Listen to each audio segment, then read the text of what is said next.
Hello and welcome to another video. So this is the PDK deck.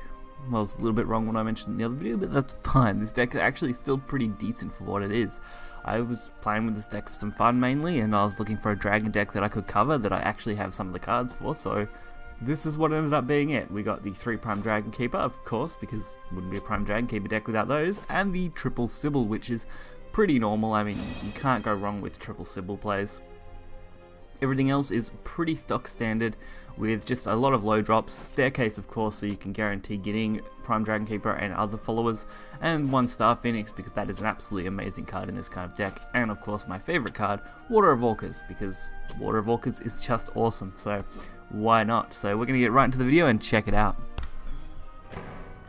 First up is Portal. That Nexus Craft coming in hot, this as one's always. For my family. I bring unto you serenity.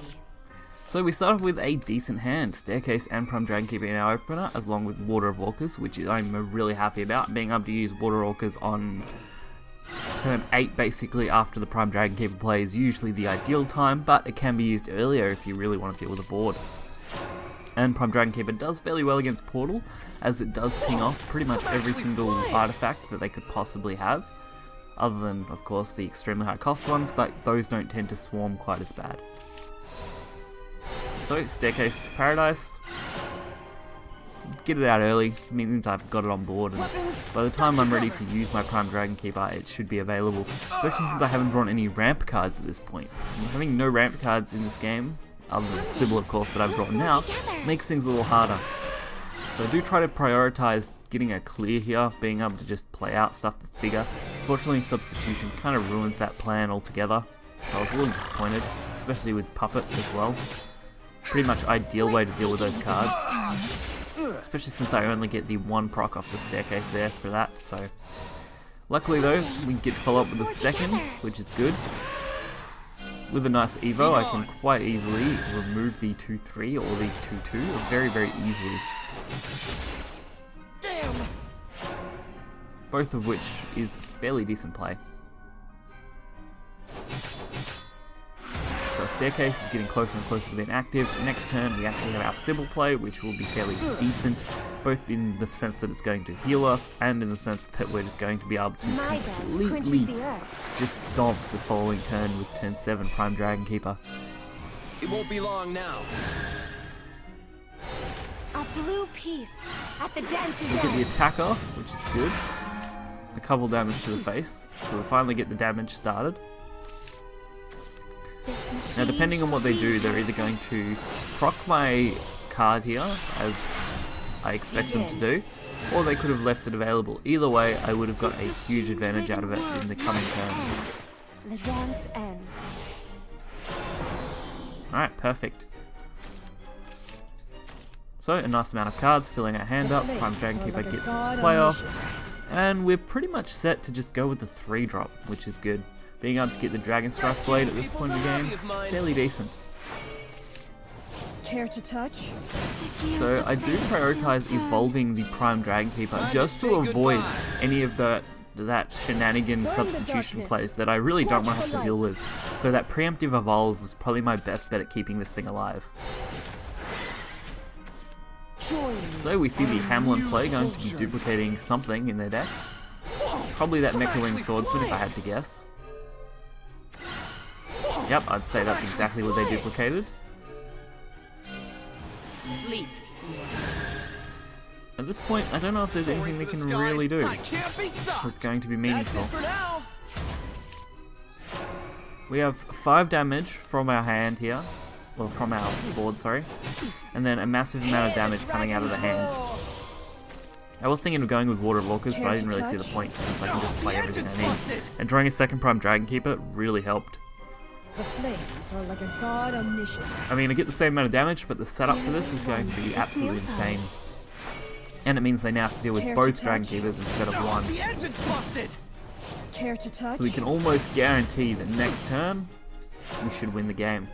Provided they don't somehow clear everything in our board, which I think Manga Legacy is the only thing that would have had a chance of that, and they haven't played enough artifacts, so pretty easy win there.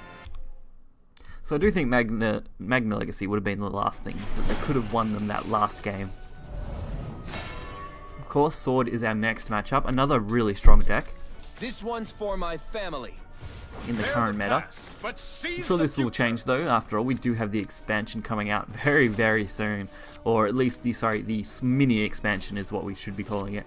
It is only 17 cards after all, and I'm sure you guys would have probably seen the video I'm making for that either before this video or just after. I'm not sure when I'm going to release it yet, but as of recording this video, I am planning a full card review of those cards and giving my own opinions on them, so do expect that very soon. So, Dragon Oracle, that doesn't surprise me one little bit. Alright, Dragon Summoner coming down, getting us that draw that we might want. Getting a Dragon Sword isn't too bad though. It does give us some ramp potential. At the speed of lightning. Lancer of Tempest. Alright, I'll take that, especially since they just dealt 2 damage to my face. We're on our Evo turn, which means we can decide to ramp if we want to. Rescuing people's a hobby of mine. Which is probably the correct play. The advantage with this deck is it doesn't flat out rely on Prime Dragon Keeper to be the only win condition. Phoenix Rider does a very good job at allowing itself to be a win condition, especially with things like Water Orca. It's great. Having Orcas come out heaps and then play Phoenix straight after is amazing. Victory is right before our eyes. Or, sorry, you'd have to have the couple turns set up for that, but it is great.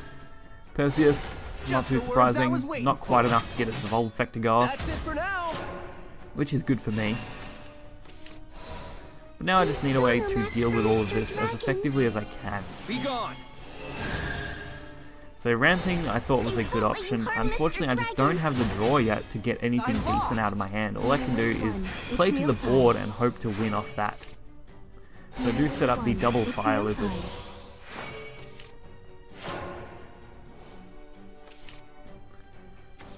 Mainly just trying to flood the board a bit. It's not enough yet. Because if they had decided to go face instead of attacking here, it would have been a crazy Phoenix Rider turn. Thunder.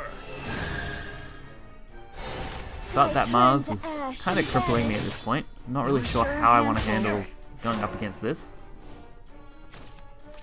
And Water Walker, there we go. At least this is something decent that's going to be our good setup card.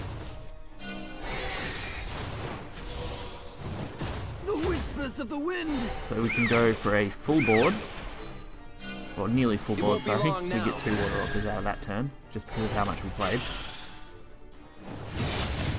All burned out. So I'm hoping that they just go for it. If they can just go for it, we should be okay. Barbarossa, yeah, that's pretty much I'm going to settle turn. Really just looking for anything I can use now. It's going to be a struggle to go for lethal in this kind of state. Like, we have 2 Phoenix Riders and 1 Dragon Horde, and now a Staircase, which honestly is exactly what we needed. A huge draw card that we can just play out is perfect. And we get a chance to use Dragon Horde now, instead of having to hold on to it, which is great. Even though it does give away what we have, to some extent. It lets them know that we have got 2 Maelstrom Dragons, so that's half the cards in our hand. But Maelstrom Dragon and Phoenix Rider are pretty decent together.